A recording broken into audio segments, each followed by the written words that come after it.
Yeah. You're the only one that knows when you do extra. You're honestly the only one that knows when you take shortcuts. And so it was my junior year in high school when I lost a match and I realized like, this is directly on me. Yeah. I've been given a ton of opportunities and I am going to have to make some internal decisions and make some external sacrifices if the result I got was not the result I wanted. And I remember making those decisions. It was over Christmas break of my junior year of high school, and it really changed the trajectory of my life. And so my high school coach had a tremendous impact on me there. He was very successful, very organized, very detailed. He called out greatness in us as athletes. And so, I had an infrastructure to do it. It was I willing to make the sacrifices to make it happen? From Coordinate Sports, it's The Drive Phase, a show about sports founders, leaders, and experts, and the stories behind their business journeys. Our guest on the show today is Heath Eslinger. Heath is a former collegiate wrestler and now wrestling coach for the University of Tennessee at Chattanooga. Now CEO of A Better Way Athletics, he's established more than 80 locations across the US and Canada.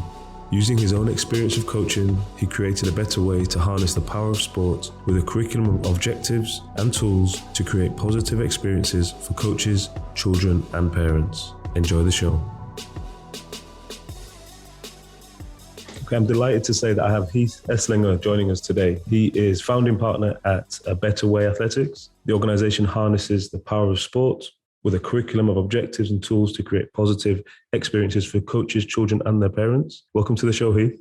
James, thank you so much. And I love the word you use, delight, because that's one of the things we want to bring back to the sport journey for everyone. Always. No, I appreciate it. And obviously we battled the time difference. We've got you over in the US, so you're a few hours behind us. But for our listeners, what we try to do every episode is kind of give a little bit of a backstory, let them know a little bit more about you, etc. So given that we're talking about youth sports and children and coaching, how would you describe your childhood? Man, very fortunate. I was very fortunate to have just an awesome childhood, great mom and dad. My brother and I are both first generation college kids. I grew up on a farm in Southeast Tennessee but with incredible parents. My brother's now a pediatric dentist. He owns about 15 offices, so he's crushed it. My wife says she married the wrong Eslinger. He makes all the money. And my wife married the coach, and I've lost all my muscles. So, but very fortunate. Sport was not really a priority in our home. It was just an activity. Academics were never a priority in our home. It was an activity. And so I think one of the things that I was very fortunate to have, I don't even know if it was on purpose from my family. I think they just had really good perspective. One of the things that I was fortunate to be a part of is a family that focused on the things that really matter most. And I use the term long haul attributes a lot. And long haul attributes are those things that they kind of cross all boundaries and they stand the test of time. And so for my brother, it was academics and I want to be a doctor. Well, the things that my parents cultivated in the garden of childhood and raising us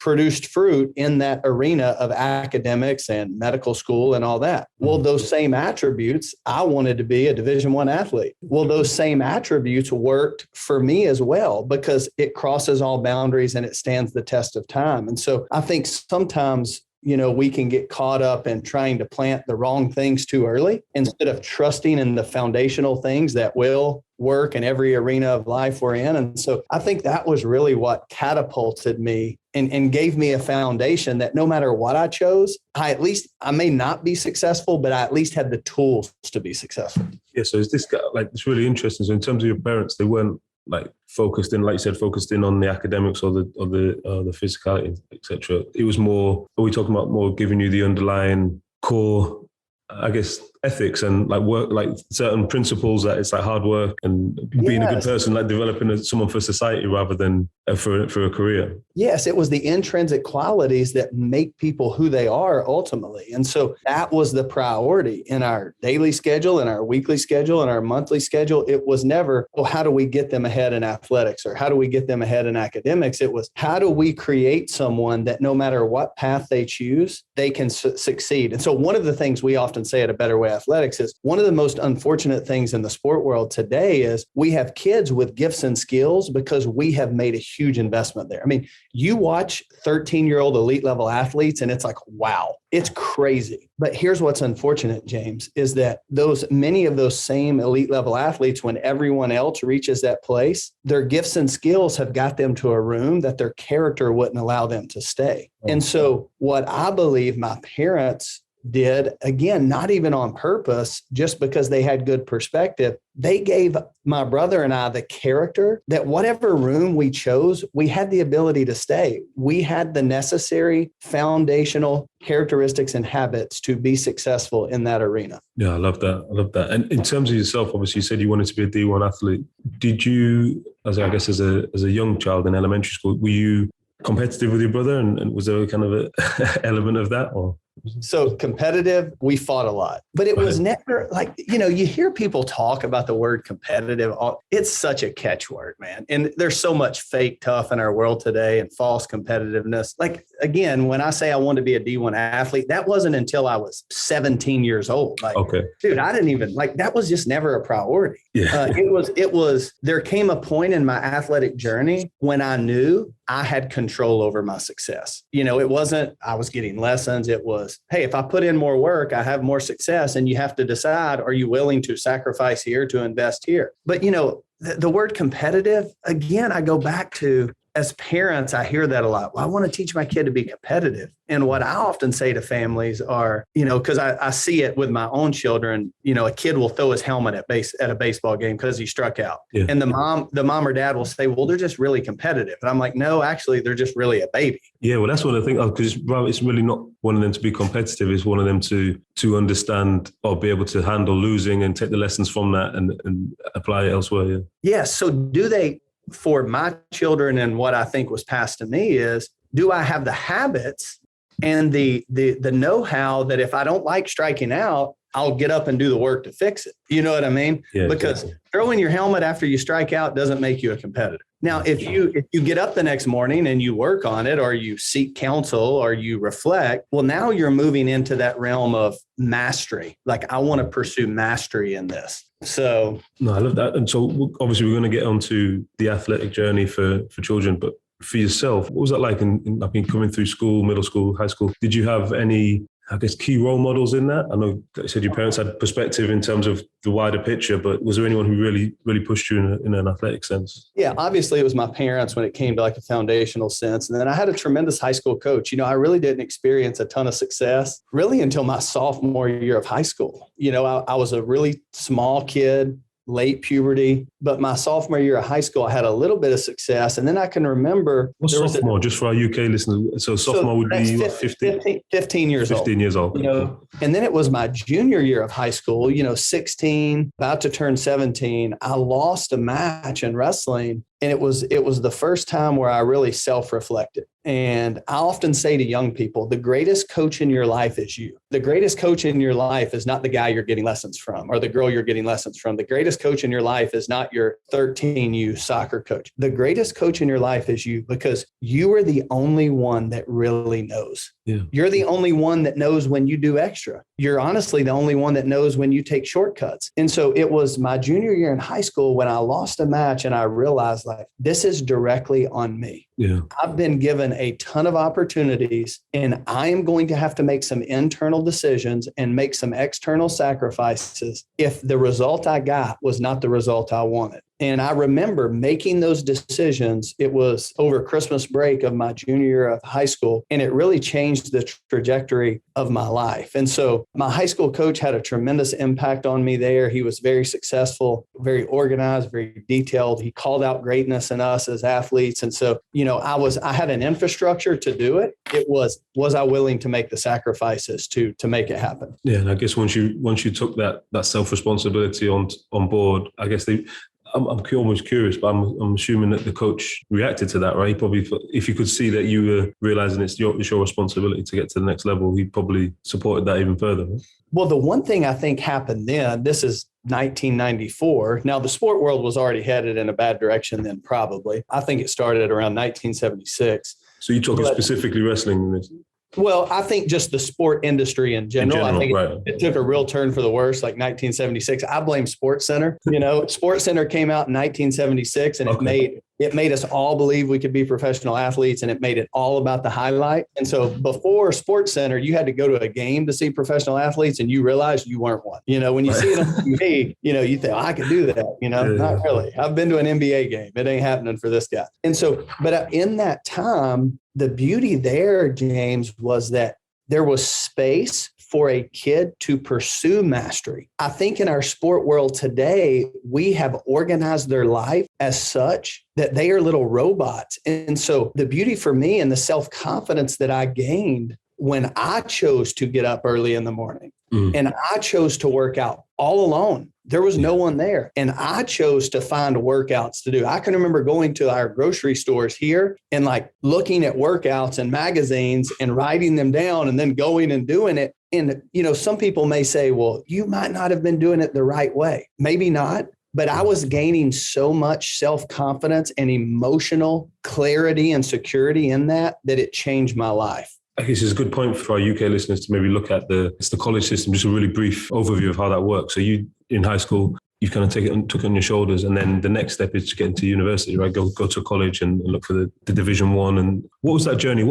Just as a quick explanation for listeners, how does that work as a high school athlete transitioning into college? I think it's a reset. And so what I often say to moms and dads and athletes is that when we start sport, our growth of improvement is really big. And it really doesn't require that much work because there's so much ground to cover. I mean, you were a beginner, then you're a novice, then you begin to move toward mastery. So you're just making progress like crazy. It's so fun too. When you get to that next level, what happens is it's this much work, but you're only covering this much ground. And so one of the greatest struggles for someone to make a jump, whether that's middle school to high school, it's also why I believe you should start kids late, because I think we have them cover so much ground so early. They hit a plateau at 12 and they don't know how to emotionally or mentally handle it. It's like they've had every opportunity. I was going to say, you're talking about specializing at an early age. You're saying they should try everything, or when you say cover so much ground, do you mean in terms of the actual skill development? I'm a firm believer in sports sampling. I also don't care. I mean, listen, if you specialize because your parents can't afford it or they don't have time, I'm not anti.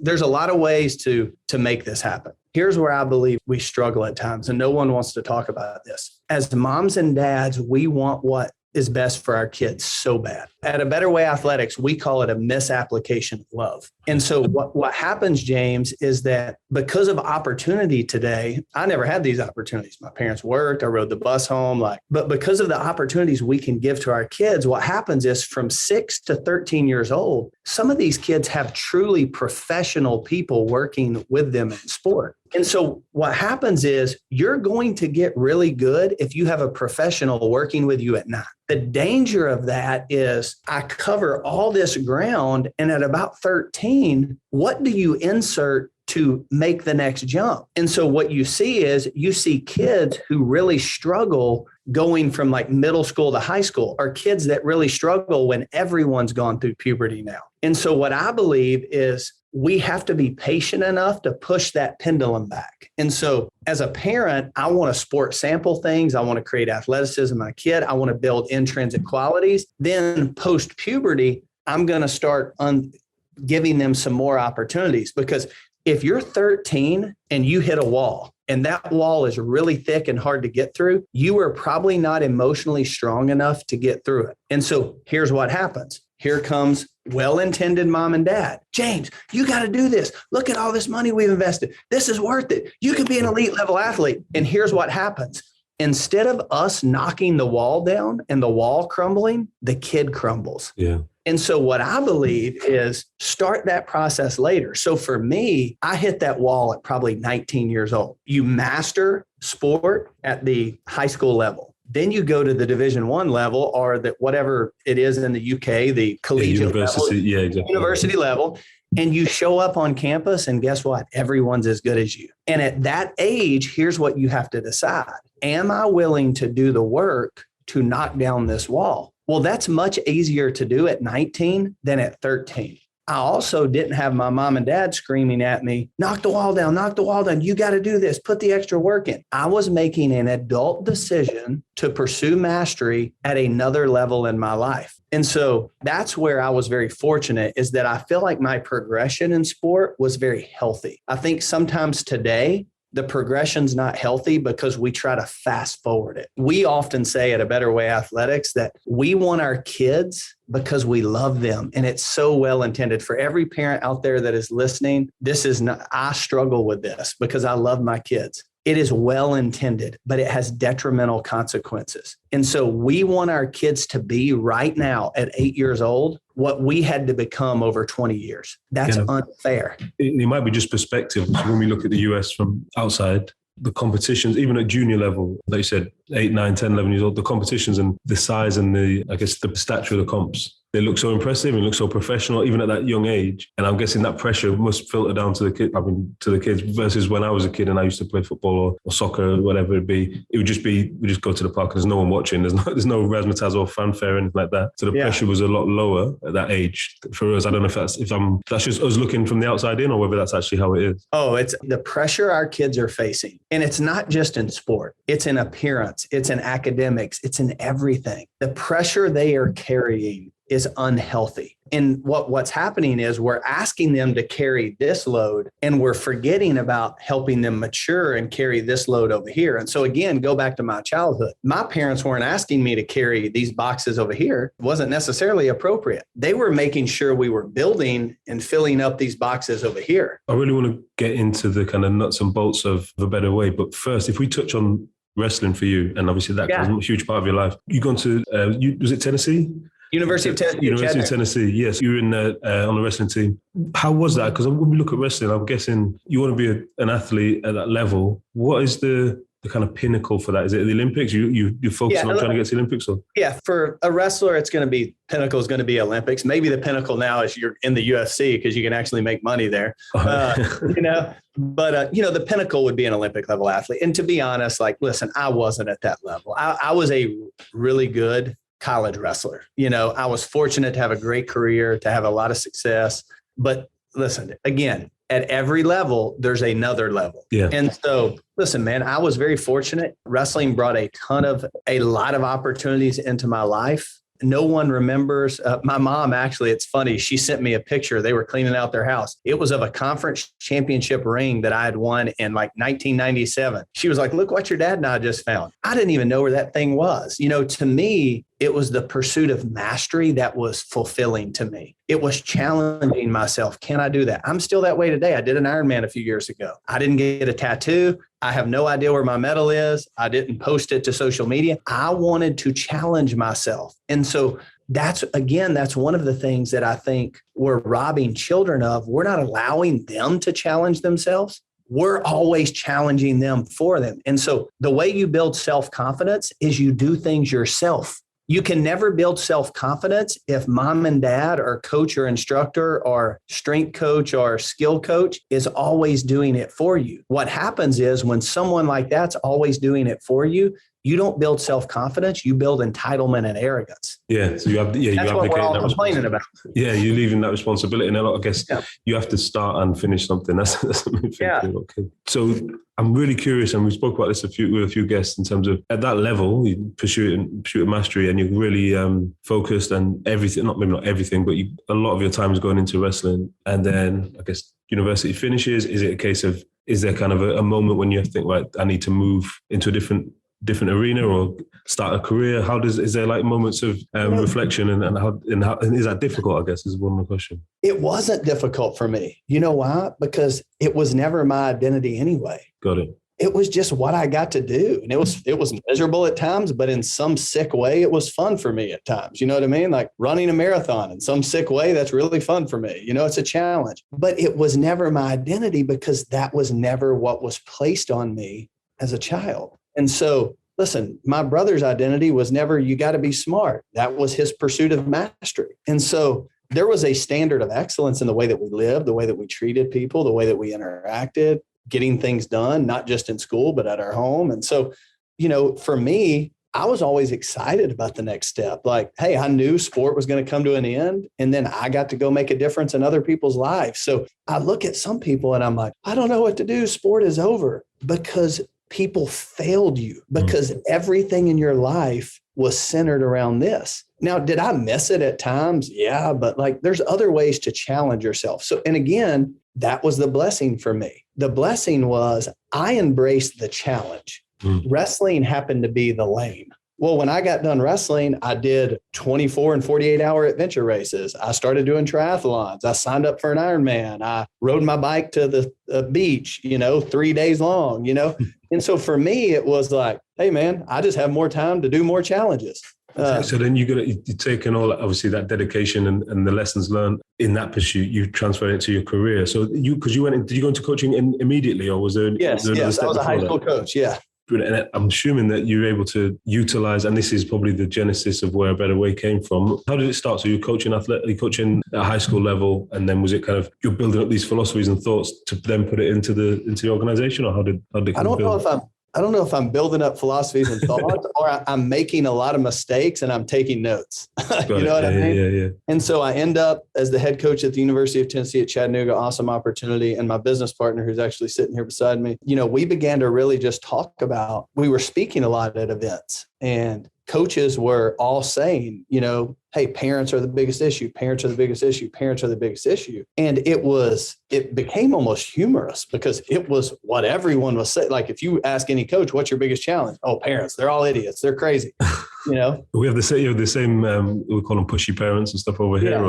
So I see what you're saying. So, but the sad part, James, is parents are our greatest asset. I mean, last I checked, you don't have children without parents. I mean, that's just the reality of the nature of the world. And so A Better Way Athletics is centered around how do we equip the coach to engage the family? Because the child is a part of the family. The family is a crucial part of that child's life. And so instead of saying that mom is crazy, that dad is crazy, let's engage them and educate them with the perspective to do it better. Again, because no parent is trying to mess this up on purpose. No mom shows up at a 10U soccer game, whether it be in the United States or the UK, and says, I can't wait to get thrown out of this game. I'm going to curse someone out today. There might be a few like that. Yeah, there may be a few. But for the most part, they show up and they are simply passionate about their child. Again, it's why we call it a misapplication of love. So instead of looking at them and going, you're an idiot, you have no idea, because here's what we're also doing. We're also taking their money every week. We're asking them to be at our practices 3 and 4 days a week. We're creating the craziness, and then we expect it not to manifest.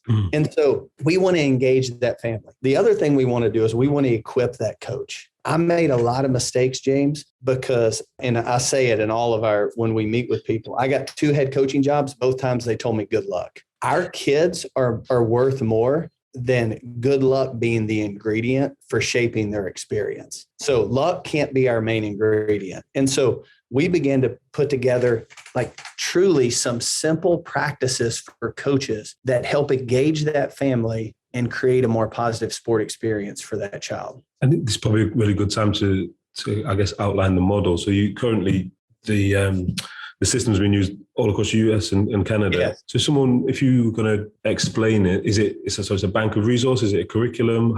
What is it, and how do people get engaged with it if I'm a coach or a parent? It's an online curriculum that we go into organizations and we provide them the online learning for their coach, first and foremost. We start there because the coach is the professional, whether they're a volunteer or not. You're choosing to be a professional when you volunteer. And so there's a standard that we should be able to expect. And that is one of the challenges in terms of managing volunteers. Obviously, they're giving up their time for free. Sometimes it's difficult, it can be difficult for clubs or organizations to hold people to account or to set those standards without fear of the volunteer leaving or giving up. But one of the things we have to face is the fear of, one of the reasons we see a lot of attrition with volunteer coaches is because they don't feel equipped. If you ask me to do a job, but you don't provide me the tools, I'm probably going to quit the job. Yeah. And so here's where we have to face this, again, our own wall in the sport world. So there's a wall in front of us that's called challenges or obstacles. And that wall, one of the biggest fears in that wall is, well, how do we get people to do it? Well, what's the price of them not doing it? And so we may see a decrease in coaches for a year, but then we may see our retention begin to increase so rapidly that in 5 years, dude, we have a great core group of coaches leading our children. And so again, why are parents fearful? Because it's FOMO. It's, well, what if my kid gets behind? Well, an organization's fear is, what if some coaches won't do it? Well, okay, then they don't get to coach this year. But what if in 3 years, I could tell you that you're going to have a pool of coaches that are engaged, equipped, and ready to lead the young people you're asking them to lead? There's a generational expert. His name's Tim Elmore. He's phenomenal. But he often says, as a parent, the further out I can see in the future, the better decision I'll make in the present. As leaders, that's vision. Vision is my ability to see into the future that helps me shape my decision in the present. And so I've got to be willing to go, we may not take a step forward and we may even take a step back in the immediate, but long term, we're going to take 50 steps forward. Exactly. So the organizations that you partner with, I guess I'm interested in terms of what's the vision for the organization for the future? Are you looking to expand that across US, internationally? I hope. Even further, or how do you engage? Yeah, I want to be I have 2 goals for me. One, I want to be the leading parent engagement, coaching, development company in the world. All right. That would be a professional goal. I want someone to do it because our kids are worth it. We've partnered with a great team here, just moved to Richmond. And so we have some opportunity. There's a lot of opportunity in this space. Anyone out there that thinks we're competing against one another just has a really big ego. This space is so big, we need people in it. Yeah, exactly. All right, we need people in it. And so the lack of competition is what I think is hurting us. So that's professional goal. Personal goal, James, is this. I want to walk into events where there are children play. And I want moms and dads to come up and go, thank you for helping me understand my role on this journey. And I actually crave that more than the professional goal. You must have come across that already, right? That must have happened already. You must have some great stories of, yeah. It has. And so we want that to become, more common, that we are helping parents see the importance of their role on this journey and how perspective liberates them to do it better. Do you think, at the moment, your program's obviously heavily linked with sport, but do you think to me, it feels like a transferable skill, right? In terms of everyone wants to be a better parent, even if their child isn't into sport or plays for an organization or whatever. The same issues we see in sport, we see in the arts, we see in academics. And the issue is this, James. If the only thing we measure is outcome, it's what we're going to pursue fully. And so one of the things we try to teach coaches is, how do we validate growth in a child when they're not getting an opportunity? Because if the only thing we measure is performance and outcome, if James isn't starting on my team, James's parents are ticked off. Because if he's not meeting the only 2 objectives there is to measure, well, then the coach thinks he stinks. This is a waste of our time. Why are we spending money? And so we have to help equip coaches to engage that family and go, hey, James isn't starting on the team, but here's what I want you to know. We have an elite level player in his position, but James is growing in these areas like I've never seen. He is such an important part of our team. Most parents are ticked about playing time because it's the only thing we measure. Yeah. You know what most parents want? You know what Heath Eslinger wants for my children? I just want them to be validated. Heck, sometimes I want to be validated. I'm dropping them off 5 days a week. I'm spending all this time, energy, and effort. Every now and then, I just need to know it's worth it. And if the only thing we're measuring is their playing time and performance, well, if they don't play, or if they do play and their performance is bad, I'm ticked off. Whereas a different perspective says, my kid is growing. They are learning skills that are necessary for the journey of life. Then, hey, man, she didn't play that much, but, I hate it. But I'm so glad she's a part of this organization. We have to help people know how to do that. We always ask about kind of business philosophies and leadership approaches. So for yourself, obviously leading a team, leading your grand vision as well and pushing out the program. Do you have any kind of any specific approaches that you've either developed yourself or adopted that you've seen elsewhere that you always put into practice? I know we spoke about a lot in terms of coaching, but from a leadership perspective. Yeah, it's real simple. All right. And it took me a while to learn it. Great leadership starts with strategic followership. We need to stop telling our 8-year-old they need to be a great leader. Most of us suck at leadership, including me. All right. Including me. If you follow the right people that align with your values, you will get accused of being a great leader. I just moved 4 kids to Richmond, Virginia.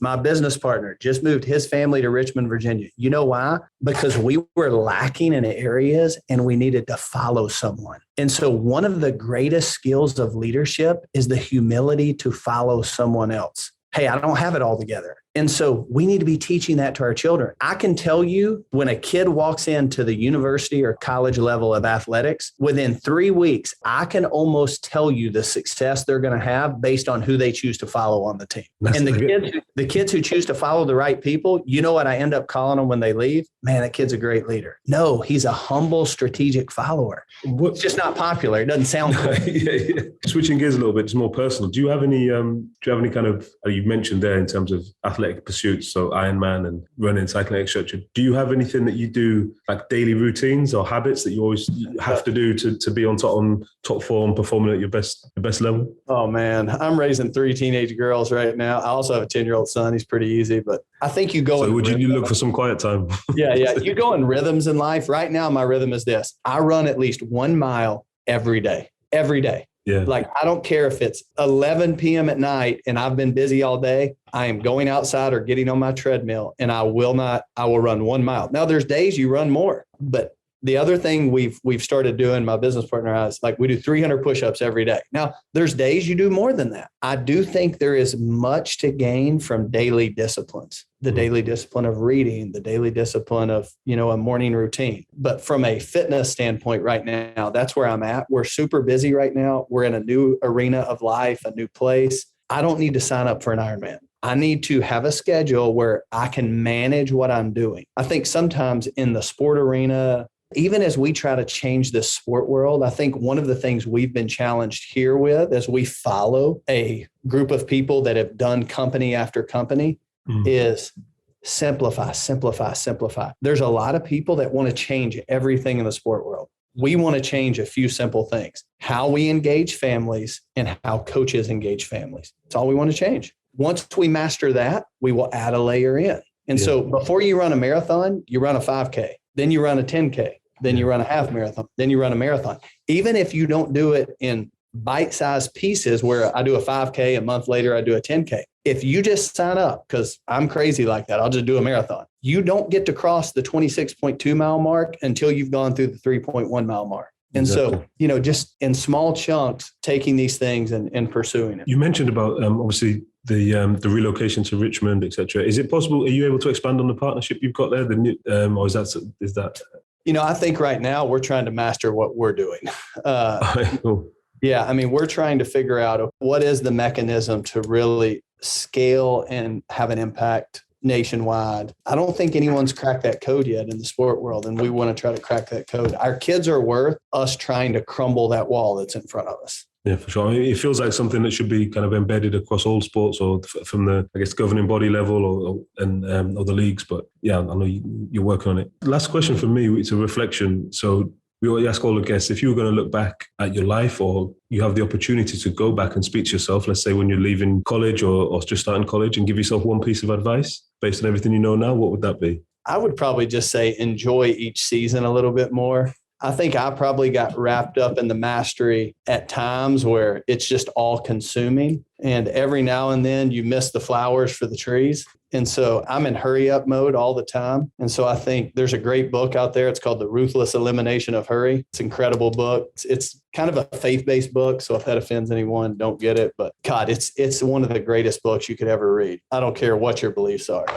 But I think just learning how to slow down a little bit and be a little bit more patient in areas. We're learning that here. Our CEO is very patient, man. It's like, hey, things don't happen if it happened overnight, everybody would do it. And exactly. If it's easy, everyone would do it, right? So you got to be patient. No, I love that. And we'll definitely link that book in the show notes as well for anyone who wants to check it out.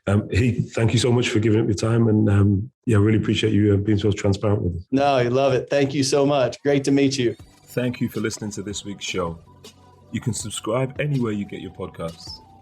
If you'd like to get in touch with us, you can write to us at dryphase.podcast@coordinate.cloud, tweet us at coordinatesport, or follow us on Instagram at coordinate_sports, or on my account at James_ventures. This episode was produced by Nancy Kwamboka, with support from Claire Goodchild and Lola Small, with special thanks to Rochelle. I'm James Moore, and you've been listening to The Drive Phase from Coordinate Sports.